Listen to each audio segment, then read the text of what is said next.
लेकर के आए मेरे देवली देवन सामर्थ्य पर। एक बार जोरदार ताली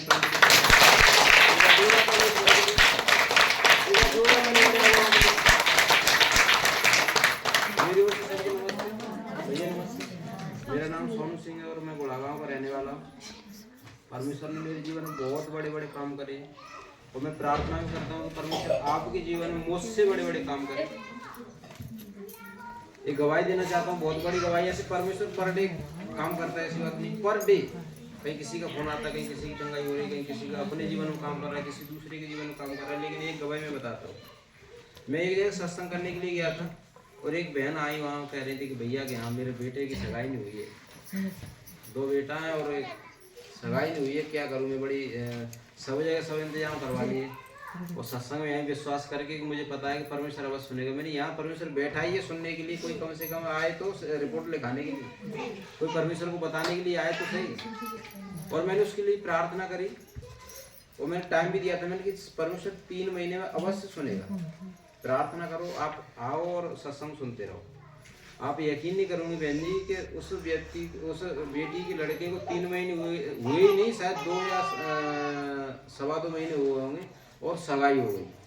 जब उन्होंने आकर के मुझे बताया, सुनो धन्यवाद परमेश्वर का, उन्होंने मुझे आकर के बताया और मैं तिवरियापुरा पे इस गवाही को दे रहा था। एक बहन और ऐसी गवाही थी और ऐसी उसके जीवन में समस्या थी, वो सोच रही थी परमेश्वर अगर तू उनकी सुन सकता है, उनकी बेटी की सगाई करवा सकता है, तो तू मेरे बेटी की सगाई क्यों नहीं करवा सकता। सच बता रहा हूँ। और उसने मन में प्रार्थना करी और झोली फैला करके बैठी, परमेश्वर अगर तू उसके जीवन में काम कर सकता है तो तू मेरी भी झोली भर सकता है। और मैंने इस गवाही को दिया और वो बेटी आज प्रार्थना करके गई और प्रार्थना उसने सुनी और सत्संग सुना और चली गई। उसने मुझे बताया मैं थी प्रार्थना करवा के चली गई और मैंने उसको उस दूसरी बेटी को भी मैंने टाइम दिया तो कुछ कोई बात नहीं। और ज़्यादा दिन नहीं हुए, कुछ दिनों के बाद, थोड़े ही दिनों के शायद महीना भर हुआ होगा और वो आई कि भैया के यहाँ मेरी बेटी की सगाई हुई। इस 8 तारीख को सगाई हुई है और 23 तारीख को शादी है, 23 तारीख उसको शादी है। मुझे बहुत अच्छा लगा। धन्यवाद कि अपन बोले नम्र और दीन होकर के परमेश्वर से जो मांगते परमेश्वर अवश्य सुनता है। अपन जो मांगेंगे परमेश्वर अवश्य सुनता है, सिर्फ अपन को नम्र और दीन बनने की जरूरत है। तो मुझे बड़ा अच्छा लगा कि परमेश्वर सिर्फ गवाहियों से इतने बड़े बड़े काम कर रहा है कि किसी की गवाही सुन करके मैंने विश्वास किया कि परमेश्वर आप इनके जीवन में काम कर सकते हो तो मेरे जीवन में क्यों नहीं कर सकते। गवाहियाँ क्यों बोली जाती हैं, इसी वजह से बोली जाती है भैया गवाही दो कि मेरे जीवन में जो काम हुआ है मैं अपनी गवाही दूसरे को बताऊं। कोई समस्या किसी के जीवन में उस तरीके की हो तो वो भी अगर परमेश्वर से मांगे नम्र और दीन होकर तो परमेश्वर उसके जीवन में भी काम करेगा। धन्यवाद परमेश्वर।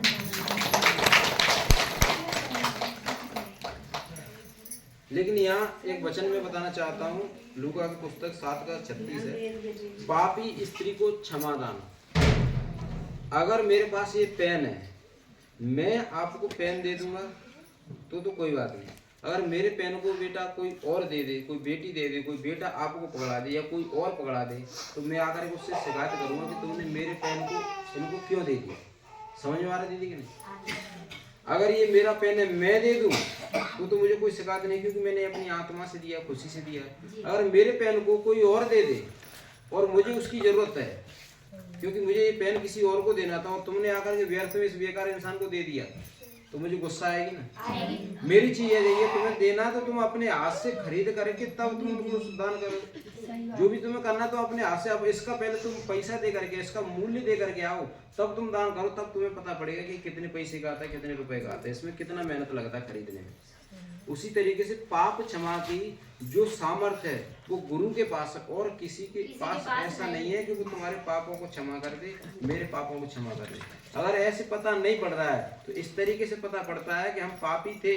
पहले अपन ये नहीं 1000 आदमी के ऊपर हाथ रखे तो कोई ठीक नहीं होता था, लेकिन आज शारदा दीदी, आज इतनी बहनें बैठी हुई हैं, जाकर के किसी के ऊपर हाथ रखती लोग आप ठीक हो जाते। इसका मतलब ये है कि परमेश्वर ने हमारे पापों को क्या कर दिया, क्षमा, और क्षमा कर दिया है। उसने हमें अधिकार दिया, जैसे मैंने काम किए इनसे बड़े बड़े काम तुम करो। तो एक पापिनी बेटी थी, फिर किसी एक विद्वान ने उससे विनती की कि वह उसके साथ भोजन करने के लिए चली। अतः वह उस विद्वान के घर जाकर भोजन करने बैठा कौन? गुरु के बारे में ये वचन चल रहा है। और देखो उस नगर में एक स्त्री थी जो पापिनी थी, व्यभिचारिणी थी, बुरे काम करने वाली थी। और जब इसने जाना कि वह उस व्यक्ति के घर है भोजन करने के लिए बैठा है, तो संगमरमर के पात्र में इत्र लेकर के एक अच्छा सा बर्तन लिया पत्थर का, और उस बर्तन में सबसे महंगा इत्र, सुगंधित वस्तु, जिसे आज अपन सेंट बोलते हैं, सुगंधित सबसे मूल्यवान इत्र लिया। अरे अपने बर्फी ले जानी है तो 1000 रुपये किलो वाली कजलू काली पतली क्यों ले जा, चलो खोआई बर्फी ले चलो 200 बाई 300 बाई। लेकिन नहीं, जब अपन बहुमूल्य इंसान के यहाँ जाते हैं, जब अपन सगाई करवे के लिए जाते तो बढ़िया से बढ़िया चीज ले जाते हैं कि नहीं। लेकिन जब अपन भात देवे के यहाँ जय जाता है अपन खुदा को बहन बाजी के लिए परिवार में जाते, वरना तो धोती हो तैसी दे दो 100 से भाई, और साड़ी जैसी 100 से भाई वो दे दो, और साफ ये हो 10-20-50 भाई दे दो। अपन को ऐसी ना कि स्पेशल से स्पेशल ले जाए 2000 भाई 2500 भाई अपन को ले जाता है अपने परिवार में, और भात जा रहा हो कोई दूसरी चाचा की लड़की के लिए, कोई ताऊ की लड़की के लिए, तो अपन 100 से 500 रुपये भाई साड़ी ले जाएंगे, 5000 भाई तो नहीं ले जाएंगे, 10,000 वाला लहंगा तो नहीं ले जाएंगे। लेकिन ये बेटी पापिनी थी और इसने बहुमूल्य सबसे अच्छा मूल्यवान इत्र लिया। किसके लिए? परमेश्वर के लिए। परमेश्वर कहता है तुम जो भी कुछ मुझे दोगे मैं रखता नहीं हूँ, उसका एक नहीं 100 गुना करके तुम्हें वापस दूंगा। अपना यहाँ बैठना, परमेश्वर अपन को या अपन 2.5 घंटे काट करके जा रहे हैं, क्या पता अपन परमेश्वर इस 2.5 घंटे में अपने लिए कहीं ऐसी व्यवस्था करे कि कहीं विपत्ति आ रही हो, कहीं एक्सीडेंट हो रहा हो, कहीं कलेश आ रहा हो, उससे परमेश्वर अपन को बचाए। धन्यवाद परमेश्वर। अपना या सत्संग करना व्यर्थ नहीं जाएगा, क्योंकि परमेश्वर कहता है मेरे बेटा और मेरे बेटियों तुम्हारा परिश्रम व्यर्थ नहीं, मसीह में किया गया परिश्रम कभी व्यर्थ नहीं है। वो 1 नहीं 2 नहीं 30 नहीं 60 नहीं 100 गुना आशीष लेकर के आता है। वह बहुमूल्य इत्र लेकर के आई और उसके पैरों के पीछे खड़ी होकर रोते रोते आंसुओं से उसके पैरों को भिगोने लगी और अपने सिर के बालों से उसके पैरों को पूंछते हुए उन पर इत्र मलने लगी। तब उस फरीसी ने, जिसने यीशु को आमंत्रित किया था, जिसने गुरु को आमंत्रित किया था, यह सब देखकर अपने मन में कहा यदि यह मनुष्य परमेश्वर का भेजा हुआ बेटा होता, परमेश्वर का नबी होता, परमेश्वर का जन होता, तो जान लेता कि वह स्त्री जो उसे छू रही है कौन है और कैसी है, अर्थात वह तो पापिनी है। सुनो मेरी बात। गुरु किसी व्यक्ति के घर गए थे, बड़े आदमी के घर, और उस घर में ही बैठे हुए थे। बड़ो आदमी है तो माने कुर्सी डाल दी, को आदमी बैठो तुम्हारे लिए खाना बन रहा हो, खाना खाना ये करना, लेकिन उसने ना तो ऐसा यार आदर पानी करो ना कछु करो।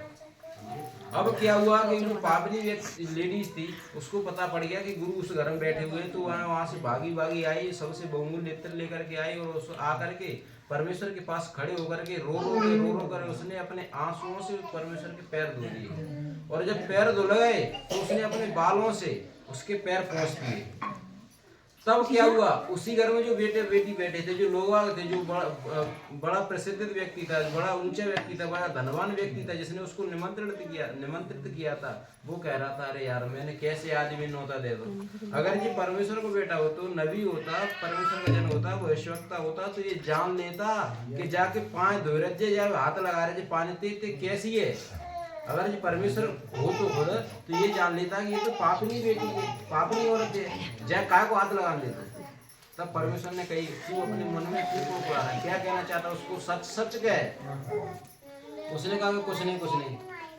तब परमेश्वर ने अपने चेले की ओर देख करके कहा हे पतरस, एक व्यक्ति के पास 50,000 का कर्ज था और एक के पास 5 लाख रुपए का कर्ज था, और दोनों के दोनों ऐसे थे कि उस कर्जे को भरने लायक नहीं। हालियत खराब थी, कर्जा तो छोड़ो, आज खाए के कल के लिए लाले कर रहे थे। शांत कर लो, आज खा करके कल के लिए लाले पड़ रहे थे। वे 2 रुपये कहाँ से दे सकते हैं, 5 लाख कहाँ से दे सकते हैं। जिसके पास 50,000 का कर्ज था वो भी निर्वस है, देने लायक नहीं है। जिसके पास 5 लाख का कर्ज था वो भी निर्वस है, वो भी देने लायक नहीं है।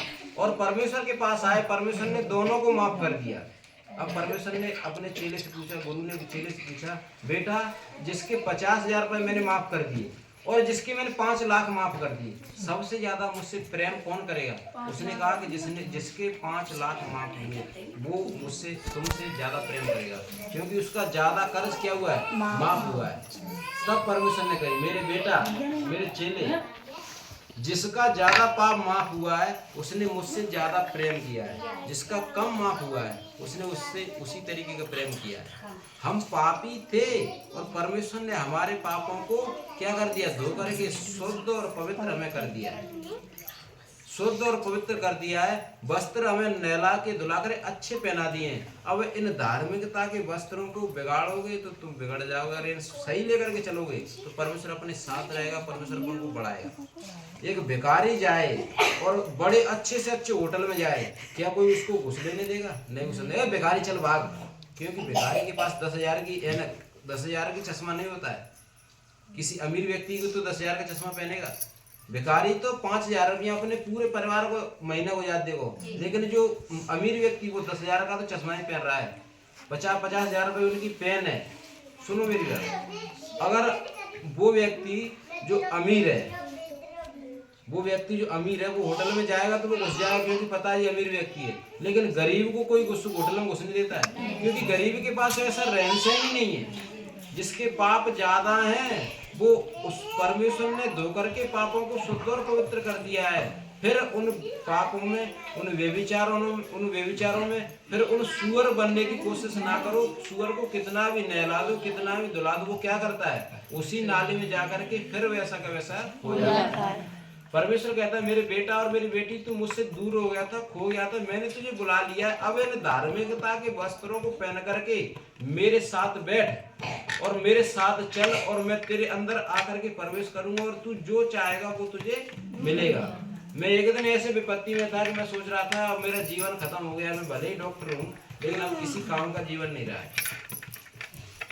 लेकिन समझ में आया सत्संग, चलो मैंने कोई बात नहीं, अब कुछ नहीं हो रहा। जब कहीं रास्ता नहीं मिला तो सत्संग में चलते हैं। आप यकीन नहीं मानोगे, जिस दिन से मैं सत्संग में चला हूँ, अगर मैं अपने काम गिनाना चाहूँ 3 साल के अंदर में, तो हम खुद भूल जाते हैं कि परमेश्वर ने इतना काम कैसे किया।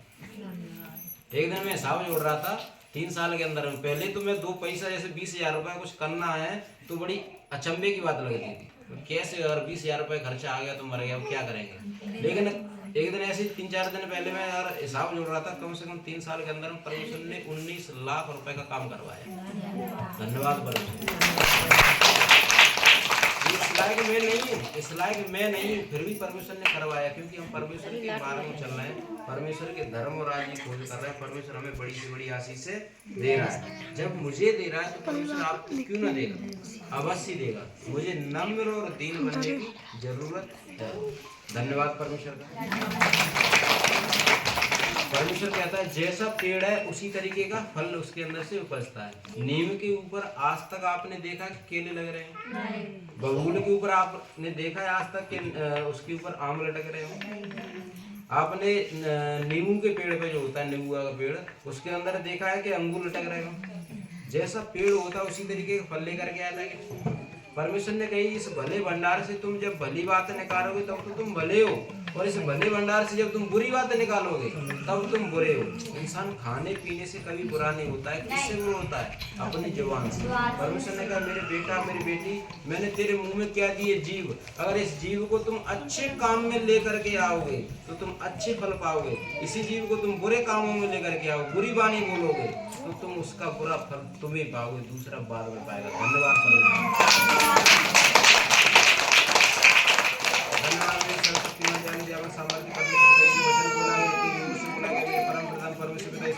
सब बेटा और बेटी को हृदय रूपी पटिया पर लिखने मेरे पिता, ये बेटा और बेटियां रूपी आ तो बड़ी बड़ी गवाहियों को लेकर के, बड़ी बड़ी सामर्थ्य को लेकर के मेरे परमेश्वर पिता, यहाँ से बेटा और बेटी बहुत आनंद के साथ जाए, और ये आनंद मेरे बेटा और बेटी के जीवनों में, परिवारों में बना रहे। यीशु मसीह के सामर्थ्य प्रार्थना मांगो।